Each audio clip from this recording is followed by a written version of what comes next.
Shri Guru Charitre, Chapter 8, Shani Pradosha Vrata Mahatmya. In this chapter, Sripada Sri Vallabha teaches about the Shani Pradosha Puja Mahima to Ambika, who, in a state of desperation, came to the river with the intention of drowning herself along with her block-headed son. He narrates how a shepherd woman who was born as Yashoda in her next life through the merit earned by her by merely watching the Shani Pradosha Puja and becoming the foster mother of Lord Sri Krishna. Sripada Sri Vallabha also blessed the block-headed son of Ambika and endowed with him all Shastric knowledge and wisdom. In this chapter is also described the emergence of the Mahakaleshwar Jyotirlinga as a result of Shani Pradosha Puja done with deep devotion by the shepherd boy. Siddha Yogi continued with the narrative of Sri Vallabha. From Gokarna, Sripada Sri Vallabha went to Sri Shailam and did the Chaturmasya there. Chaturmasya is a 4-month stay at a fixed place during the rainy season performed by the monks who otherwise are forbidden from staying at any fixed place for more than 5 days. From there, he went to Navrati or Nivruti Sangam. After spending some time there, he finally came to Kurvapur. His spiritual fame spread far and wide, and devotees used to pour in for his darshan all the time. His spiritual power was such that with his mere darshan, people used to be relieved from all distress. He always radiated peace and love. The ailing used to be cured instantly. Spiritual seekers coming to him used to feel highly uplifted. His mere glance would transport people to higher realms of consciousness and fill their hearts with supernal joy and transcendental peace. At that time there lived in Kurvapur a learned Brahmin.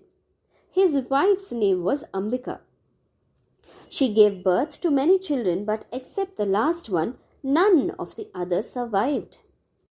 Unfortunately, that boy who survived was dull-headed. All efforts of his father to teach him were of no avail, as the boy had no grasping power at all. This was a cause of frustration and anxiety to the parents. The father died in dejection. Having no support, the son and the mother were thrown into penury and had no means of livelihood. They had to take to begging and had to live a very hard and miserable life. They were disgusted with their lives, and both of them decided to end their lives by throwing themselves into the river. As they approached the river bank with the object of putting an end to their lives, the woman saw Sripada Sri Vallabha, who came there for his bath.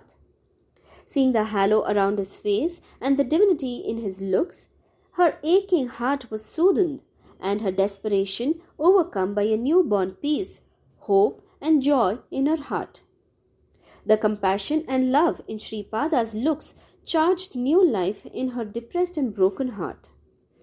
She fell at his feet and vented out the anguish in her heart and said, "How I wish to have a son like you in my next birth at least." "So be it, mother," said Sri Vallabha. He added, "But you will have to observe a particular vrata. You will have to worship Lord Maheshwara in the evenings on Trayodashi Tithi days, coinciding with and coming on Saturdays, and is called the Shani Pradosha Puja. It is powerful vrata, and if dutifully performed, it will certainly endow you a son like Lord Krishna himself." He then narrated the following anecdote.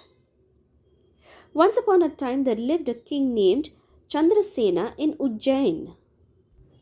He had a friend by name Manibhadra, an ascetic and who was deeply devoted to Lord Maheshwara.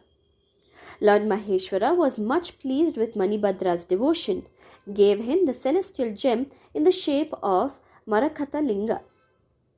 This gem, by its mere touch, could turn iron into gold and fulfill any wish of the person who wore it. Manibhadra gifted the gem to Chandrasena, who brought great prosperity to his people and the kingdom. All the kings and the people of the other regions came to know about the gem.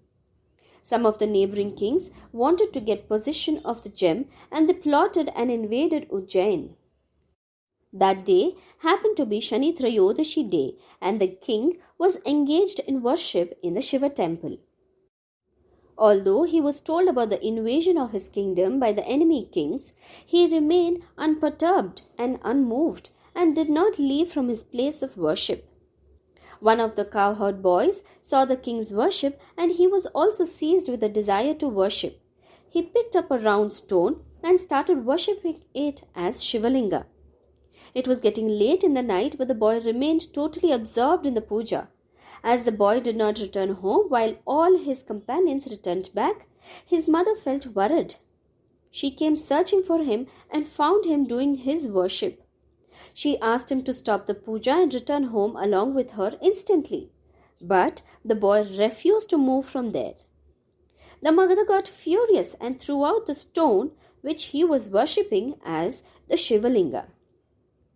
The boy felt very unhappy and distressed at the sacrilege committed by his mother in her anger. He thought he should atone for it by giving up his life.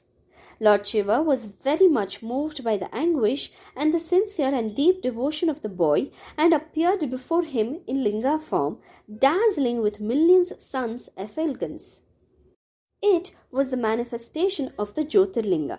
Along with the Jyotirlinga emerged by itself a magnificent temple, the Mahakaleshwar temple. The boy prayed Shiva to pardon his mother for the sacrilege she had committed. Lord Shiva said that the boy's mother had already earned great merit as she had witnessed the puja which the boy was doing with such great devotion, and because of that she would be having God himself as her child in her next birth.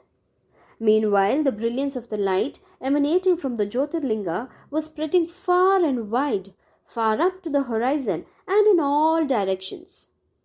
The kings who attacked Ujjain saw the marvel and realized that Ujjain and its king were in divine hands and that it would be suicidal on their part to enter into a fight against such a king. They made peace with the king and returned to their kingdoms.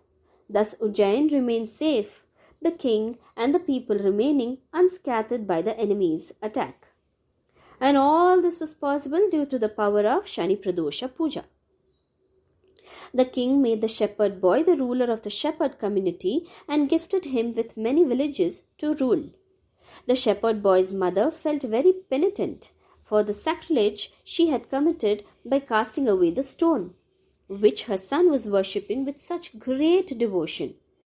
Having witnessed the emergence of the Jyotirlinga as a fruition and reward for the worship done by her child, she also was fulfilled with great devotion.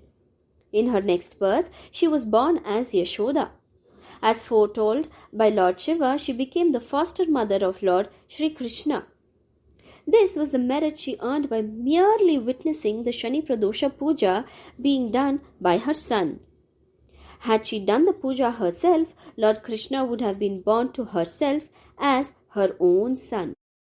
Sripada Sri Vallabha finally said to Ambika, "If you do the Shani Pradosha Puja devotedly and regularly, you will certainly bear God himself as your own child in your next life." Sripada Sri Vallabha then blessed Ambika's son. With the mere touch of Sripada, the boy became fully enlightened. Wisdom and knowledge dawned on him. He became proficient in all scriptures, making the mother happy in all measures. Jai Gurudeva.